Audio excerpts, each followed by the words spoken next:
बरसों बीत गए इस धरती पर रहते हुए, लेकिन वृंदावन जाना नहीं हुआ। क्यों?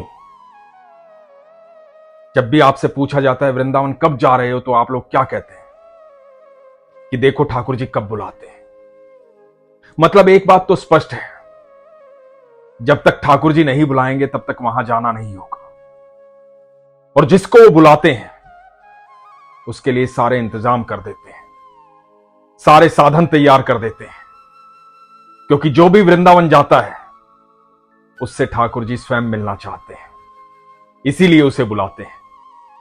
ऐसी ही मुलाकात का एक अद्भुत प्रसंग आज आपको सुनाता हूं, बड़े ध्यान से सुनिएगा। हरे कृष्ण दोस्तों, मैं हूं अनुज शर्मा। उत्तर प्रदेश में एक जगह है ललितपुर, झांसी के पास पड़ता है। वहां के रहने वाले हैं दीपक अग्रवाल। दीपक अग्रवाल जी बताते हैं वो अपनी माता जी को डॉक्टर को दिखाने के लिए दिल्ली ले गए। माता जी को डॉक्टर को दिखाया, दोपहर का समय था, नवंबर का महीना था। मन में बात आई कि दिल्ली आए हैं, चलो बिहारी जी से मिलने चलते हैं, वृंदावन चलते हैं, ठाकुर जी से मुलाकात करेंगे।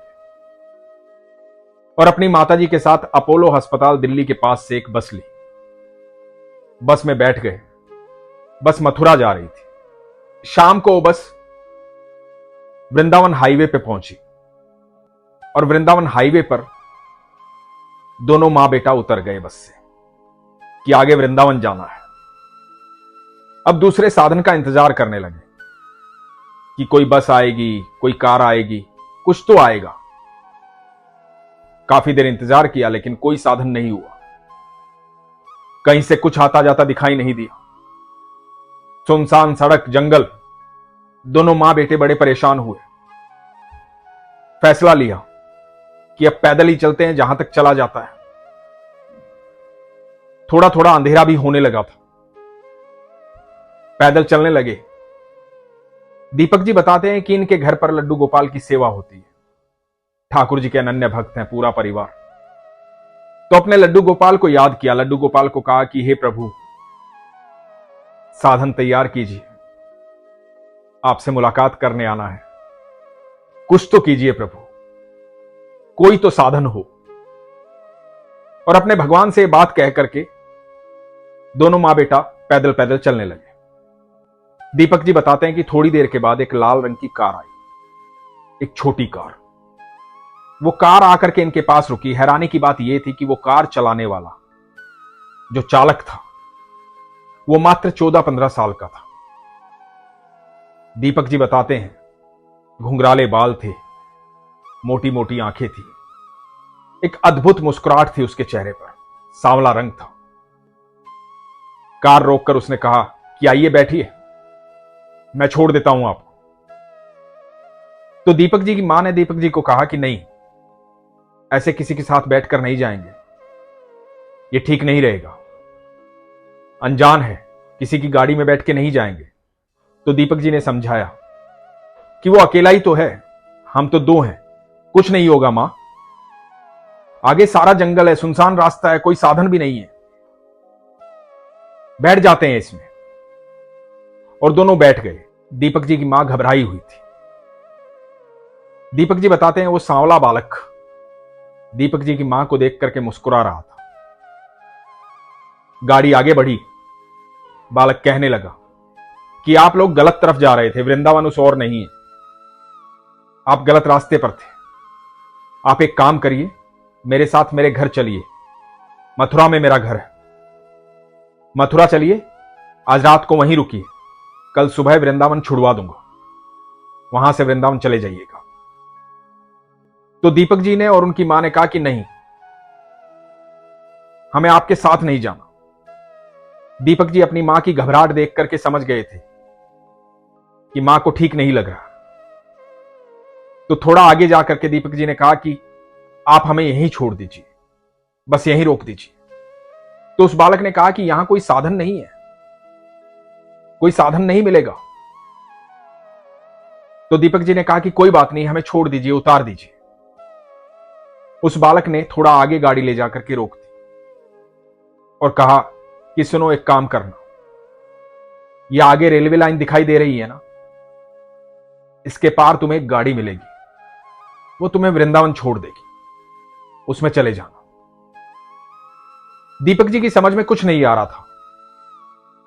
उनको अपनी मां की चिंता हो रही थी, घबराहट भी हो रही थी, क्योंकि रात्रि होने लगी थी, सर्दियों का समय था।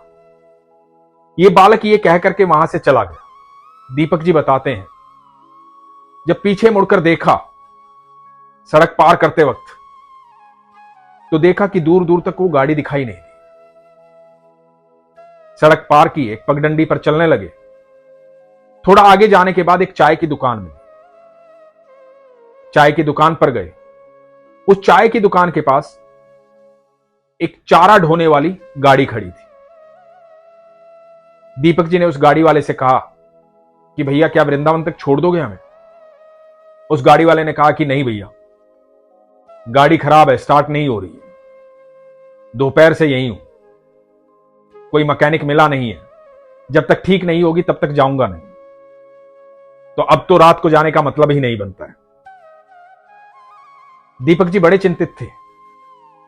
पता नहीं मन में एक बात आई कि उस बालक ने क्यों कहा था कि गाड़ी यहां खड़ी मिलेगी, वृंदावन छोड़ देगी, और इसके अलावा कोई गाड़ी यहां है नहीं। उस विश्वास के साथ दीपक जी ने कहा कि सुनिए, आप एक काम कीजिए, गाड़ी स्टार्ट करके तो देखिए। तो उस व्यक्ति ने कहा कि अरे भैया, बहुत कोशिश की है, गाड़ी स्टार्ट नहीं हो रही है, दोपहर से यही हूं। तो दीपक जी ने कहा कि एक बार स्टार्ट करके तो देखिए, क्या पता स्टार्ट हो जाए। काफी जिद करने के बाद गाड़ी वाले ने गाड़ी में चाबी लगाई और स्टार्ट की, और गाड़ी स्टार्ट हो गई। जब गाड़ी स्टार्ट हो गई तो जिसकी वो गाड़ी थी वो बड़ा हैरान हुआ, बड़ा आश्चर्यचकित हुआ, ये कैसे हुआ, ये कैसे संभव है। तो दीपक जी ने कहा कि अब तो वृंदावन छोड़ दो, अब तो गाड़ी स्टार्ट हो गई है।